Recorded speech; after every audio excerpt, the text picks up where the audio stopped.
Maryland and Virginia Milk Producers Cooperative Association Incorporated, started in 1920 thanks to an impassioned group of dairy farmers determined to supply consumers in our nation's capital with farm fresh milk. They staked their claim on high-quality standards and proximity to the market. The first decade was harsh, and the cooperative nearly folded. But those farmers did not quit. They put their heads together and found a path forward. 100 years later, this vibrant farmer-led cooperative is a growing business, delivering more than 5 billion glasses of milk a year to consumers and food manufacturers worldwide. The cooperative has taken great pride over the years in cultivating dairy goodness. From the early days of delivering milk in cans to the nation's capital by way of train, to now exporting skim milk powder halfway around the world, Maryland and Virginia is proud to provide a market for its members' milk. There are not many people alive who can remember back to September 21st, 1920, when Maryland and Virginia Milk Producers Association first organized and incorporated. Covering a handful of counties in 2 states, this small organization focused on providing capital milk for the capital. Maryland and Virginia officially converted to cooperative status in 1923. The organization's second general manager, John McGill, directed the co-op from 1923 to 1934. Along with President Frank Walker, McGill focused on forming the foundation of the cooperative. Drought, depression, and inconceivable marketing problems brought about a reality check on the cooperative structure in the 1930s. Despite the obstacles, the cooperative and membership endured the struggles brought on by that difficult time. The 1940s represent the only time in Maryland and Virginia's history in which milk surplus did not present an actual challenge. At the start of World War II, milk demand increased, making it difficult to satisfy existing contracts. Because of wartime conditions, the 1942 annual banquet was canceled, and the co-op donated $1,100 to the American Red Cross and donated milk to the Stage Door Canteen. To conserve gas and equipment, farm truck pickup routes consolidated. The cooperative expanded its farm supply business and built a new warehouse in Frederick, Maryland in 1947. In the 1950s, Maryland and Virginia turned their efforts toward technology. For the first time, the industry had bulk tanks, bulk tankers, and official approval to use chemical sterilization instead of steam on milking equipment. The first farm bulk tank was introduced early in the decade. In 1951, 2 bulk pickup routes started in Maryland which serviced 14 farm tanks. By 1958, the cooperative had supervised the installation of about 1,900 bulk tanks on member farms. Though probably nothing like the ones we use today, Maryland and Virginia purchased 75 vending machines and placed them throughout the market in 1954. To balance surplus milk, the association purchased their first fluid processing plant, Embassy Dairy, in 1954, and the Laurel, Maryland manufacturing plant in 1955. The 1960s and 70s led to a wider cooperative footprint. Maryland and Virginia finished construction of the Mdva Newport News processing plant and started serving consumers in the Tidewater region. A number of cooperative mergers took place, and the 4 dominant cooperatives in the Middle Atlantic area, including Maryland and Virginia, formed Penn-Marva Dairymen's Federation, a common marketing agency. The cooperative became affiliated with the Land O'Lakes Butter in 1976. Maryland and Virginia won quality awards for their prize-winning butter for Land O'Lakes. Growth defined the 1980s. Capital Milk sold its assets and its producers joined Maryland and Virginia.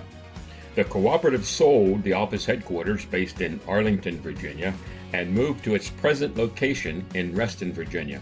In 1999, the cooperative merged with Carolina, Virginia, expanding Maryland and Virginia's membership to North Carolina, South Carolina, Georgia, and Tennessee. That same year, the co-op formed a joint venture called Valley Milk Products in Strasburg, Virginia. Over the past 20 years, the cooperative acquired new plants, sold plants, and put in a plan to adapt to the ever-changing markets. Mayola Milk and Ice Cream Company in New Bern, North Carolina was purchased in 2003, then later sold. In the early 2006, the co-op installed a reverse osmosis system at the Laurel plant and bought the Landover, Maryland processing facility. By 2010, the cooperative had more than 1,500 members.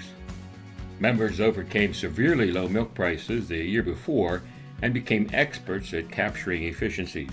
By 2012, membership milk production rose over 3 billion pounds.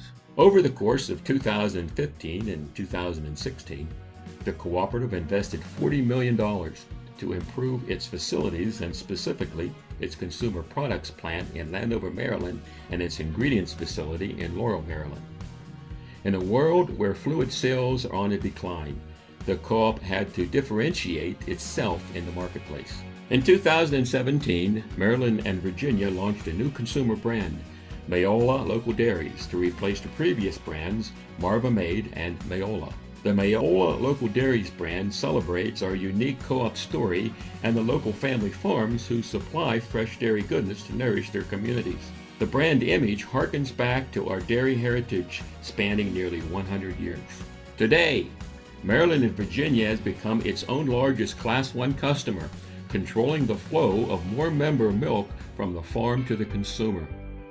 Our members are dedicated not just to producing quality milk, but to being ahead of the curve when it comes to innovation on their farm and being sustainable for future generations. Anything that we are today and any benefits and any opportunities we have today, I truly believe are due to the investments and the vision and the fortitude, quite frankly, that previous staff and management and boards of directors have executed in the past. When I think about Maryland, Virginia, our heart's in the right place. We want to do the right thing for our members, the right thing for our industry, the right thing for our business.